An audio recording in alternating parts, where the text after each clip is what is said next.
Bien, bonjour à toutes et à tous et bienvenue à ceux qui nous rejoignent à cette quatrième édition d'Energy Meeting, donc la journée de l'efficacité énergétique et environnementale du bâtiment.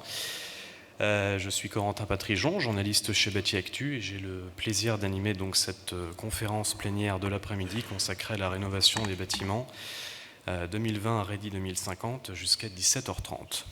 Donc pour commencer, j'accueille notre grand témoin du jour, le président de l'Agence de l'environnement et de la maîtrise de l'énergie, l'ADEME, Arnaud Leroy.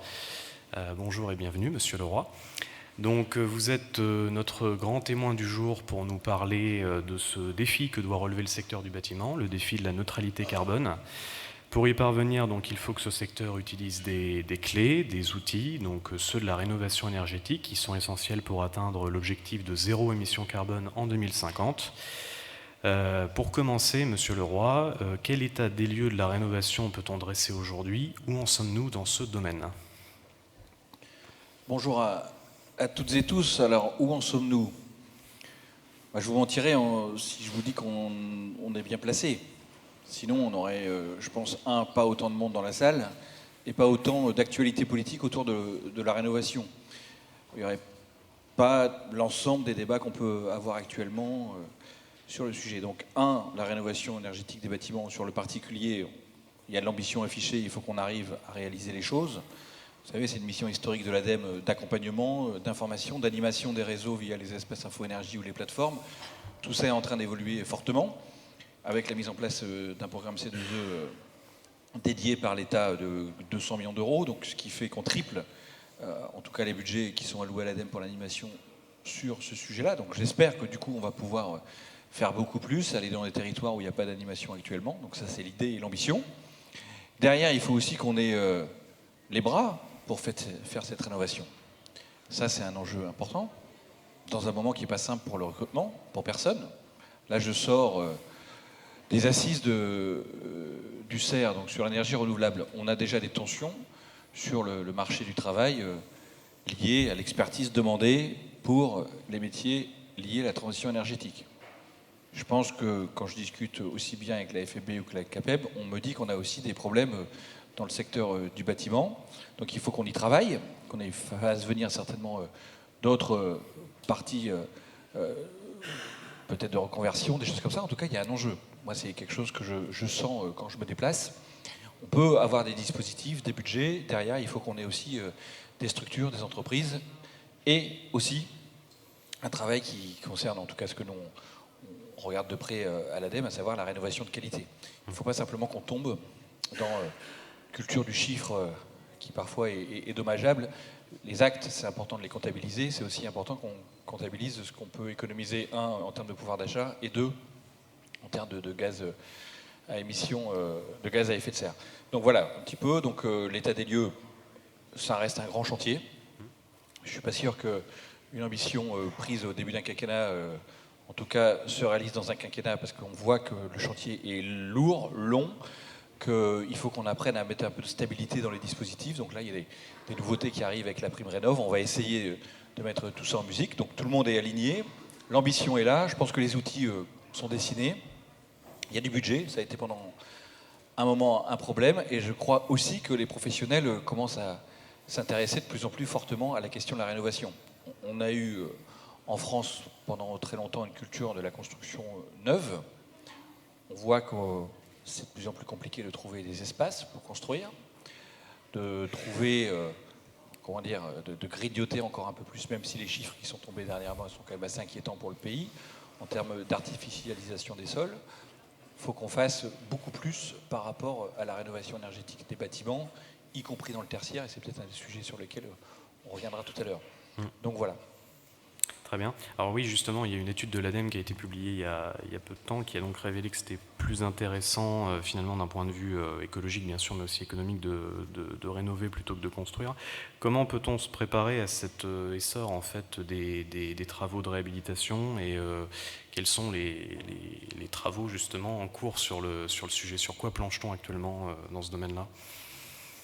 Alors, moi, avant toute chose, je pense qu'il faut qu'on se mette d'accord sur l'ambition au-delà du secteur. Ce qu'on a tous en tête, à savoir la neutralité carbone en 2050. Ça ne peut pas être simplement un slogan électoral, c'est une réalité aujourd'hui. Ce matin, j'étais avec Jean Jouzel, qui nous a refait et dépeint la situation des dernières publications du GIEC, le suivi des dernières semaines et derniers mois en termes météorologiques. Je pense qu'il faut quand même qu'on prenne conscience qu'on ne pourra pas toujours retarder, se dire c'est trop cher, on ne peut pas faire. Donc la question maintenant, c'est comment on fait. Sur un secteur qui, en France, secteur bâtiment, qui est quand même bâtiment-logement, qui reste un des postes les plus émissifs. Quand vous regardez la ventilation des émissions dans notre pays, on a la chance d'avoir un mix décarboné, selon la terminologie consacrée. On a le sujet du transport et du bâtiment qui clignote. Quand vous regardez, on est à bon an mal an 25-30% d'émissions. Comment on fait pour agir à ce niveau-là? Donc, ce qu'on a fait avec l'ADEME, c'est qu'on a regardé quelle était la signature carbone d'un bâtiment neuf, qui, même neuf, en embarquant les meilleures technologies disponibles sur le pilotage, la consommation énergétique, tout ce qu'on veut, rester beaucoup plus émissif qu'un bâtiment rénové où on peut aussi embarquer beaucoup de technologies très innovantes, intéressantes pour le pilotage, l'efficacité énergétique et tout y quanti.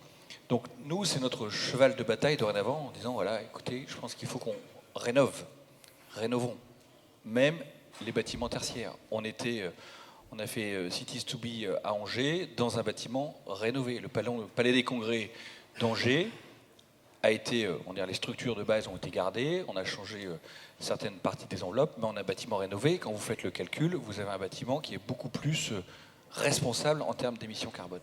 Donc voilà vers quoi on doit tendre. Deuxième point important qui est lié à tout ça, c'est la question du recyclage, du réemploi. Et là, c'est pas simple, parce qu'il y a des matériaux qui sont aujourd'hui, et notamment certains types de plastique, certains types de matériaux qui sont soit interdits ou soit limités. Comment on peut développer des filières de recyclage-réusage avec tout ça? Donc ça, on a des questions. On a des questions aussi par rapport à la collecte. Donc ça, c'est des discussions que moi j'ai pu avoir avec certains grands groupes de construction. On est en train de s'organiser. La loi économie circulaire récemment votée envoie des signaux clairs.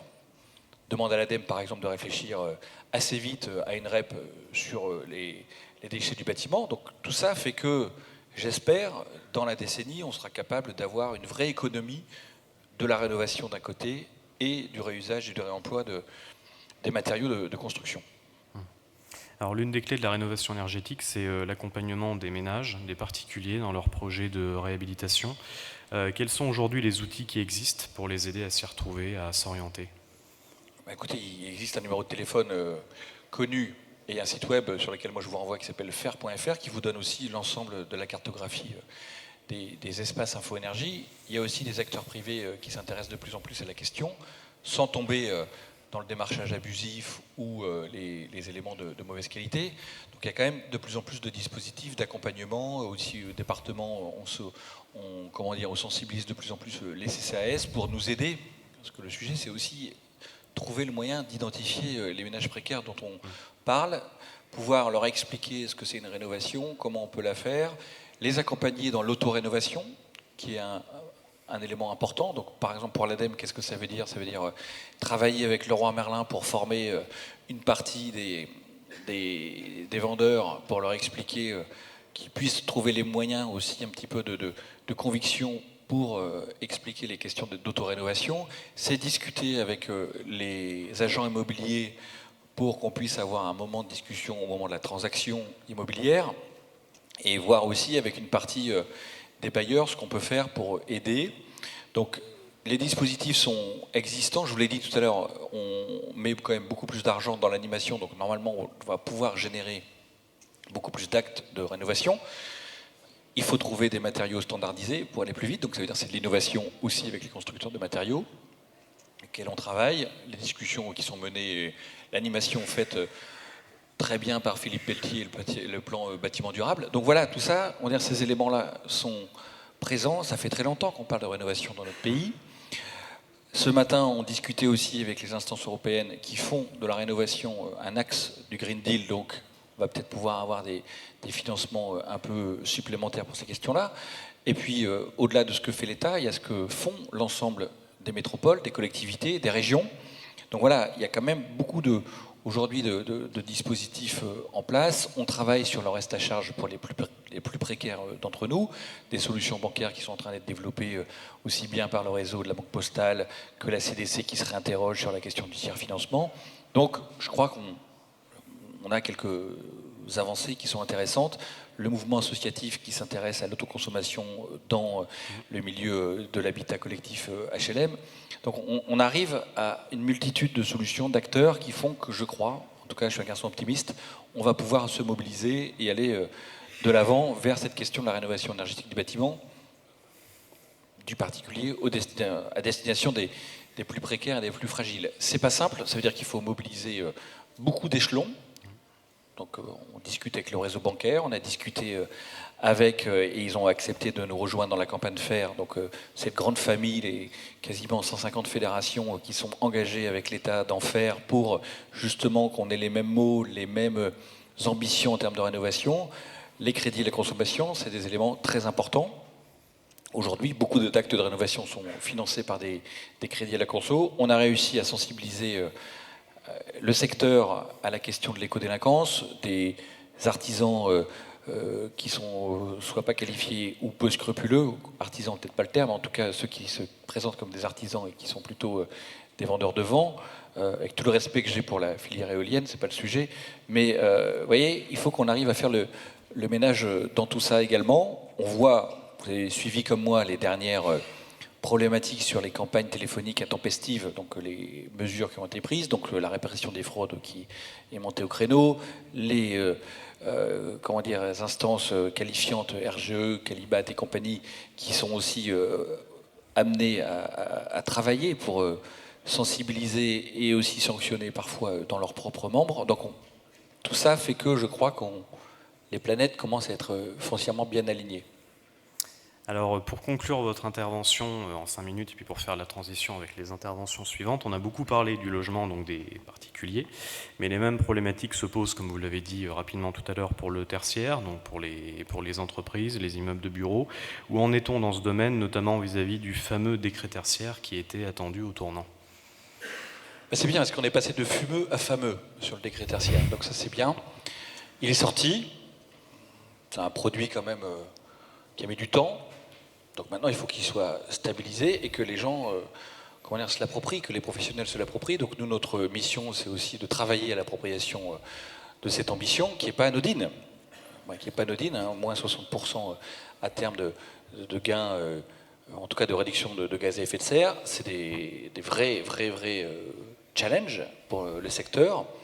Donc nous, pour l'instant, on est plus dans une phase un petit peu d'acclimatation, de voir un petit peu comment on peut s'articuler avec d'autres par rapport à la formation qui est attendue des professionnels sur les modules de formation qu'on peut faire, des discussions qu'on peut avoir avec les bureaux d'études, les bureaux techniques. Voilà, donc on en est là. Il y a un vrai challenge, parce qu'on a quand même beaucoup d'immeubles de bureaux dans notre pays. On a des gains d'efficacité énergétique majeurs à faire, et je vous le disais tout à l'heure, c'est un des leviers importants pour réaliser la trajectoire prévue dans la SNBC. Donc nous, notre feuille de route, c'est la SNBC. Donc on regarde ce qu'on peut faire avec le secteur des mobilités, ce qu'on peut faire avec le secteur du bâtiment, particulier comme professionnel. Le décret tertiaire est un outil, je pense, qui a été attendu par beaucoup de personnes du secteur pendant assez longtemps. On en parlait quand même, c'est quand même issu du Grenelle de l'environnement. Donc vous imaginez, ça fait bon an mal an 2 présidents et demi qu'on attend ce décret. 2 présidences complètes et une demi-présidence pour que le décret sorte. Donc il est là, il faut le mettre en œuvre et qu'il soit vraiment, et nous c'est le combat aussi, stabilisé. Dans le sens, vous savez, qu'il n'y ait pas de petite musique qui s'installe, oui mais bon on n'est pas sûr, on va pouvoir le modifier. Je pense que là il est stable, stabilisé et il restera une boussole importante pour le secteur pendant de nombreuses années. Il y aura certainement des accélérations, parce que comme je vous disais tout à l'heure, l'Union européenne, dans son Green Deal, annonce déjà une ambition renouvelée des plans nationaux par rapport à l'engagement climatique. De facto, ça va retomber en pluie fine chez nous, dans la SNBC à terme. Peut-être pas celle-ci, mais en tout cas, il y aura certainement à un moment donné une clause de revoyure. Je vous rassure, ça a été publié récemment, la PPE est encore en consultation. Mais c'est quasi écrit que durant le quinquennat qui s'ouvre à Bruxelles de cette commission, on aura une accélération, en tout cas un renforcement de l'ambition climatique, donc de facto quelque chose qui viendra impacter le secteur du bâtiment, en France et partout ailleurs en Europe. Donc voilà, il faut s'en saisir, y travailler, et nous on est disponible pour aider à tout ce qui est formation, c'est le rôle aussi de l'ADEME, et qu'on puisse embarquer le maximum de personnes avec les acteurs qualifiants, et que ce soit aussi une opportunité. Je pense qu'il faut voir tout ça comme une opportunité et une vraie responsabilité pour qu'on puisse tenir nos engagements climatiques. Voilà. Très bien. Merci beaucoup Arnaud Leroy pour ce tour d'horizon de la rénovation énergétique aujourd'hui en France. Merci.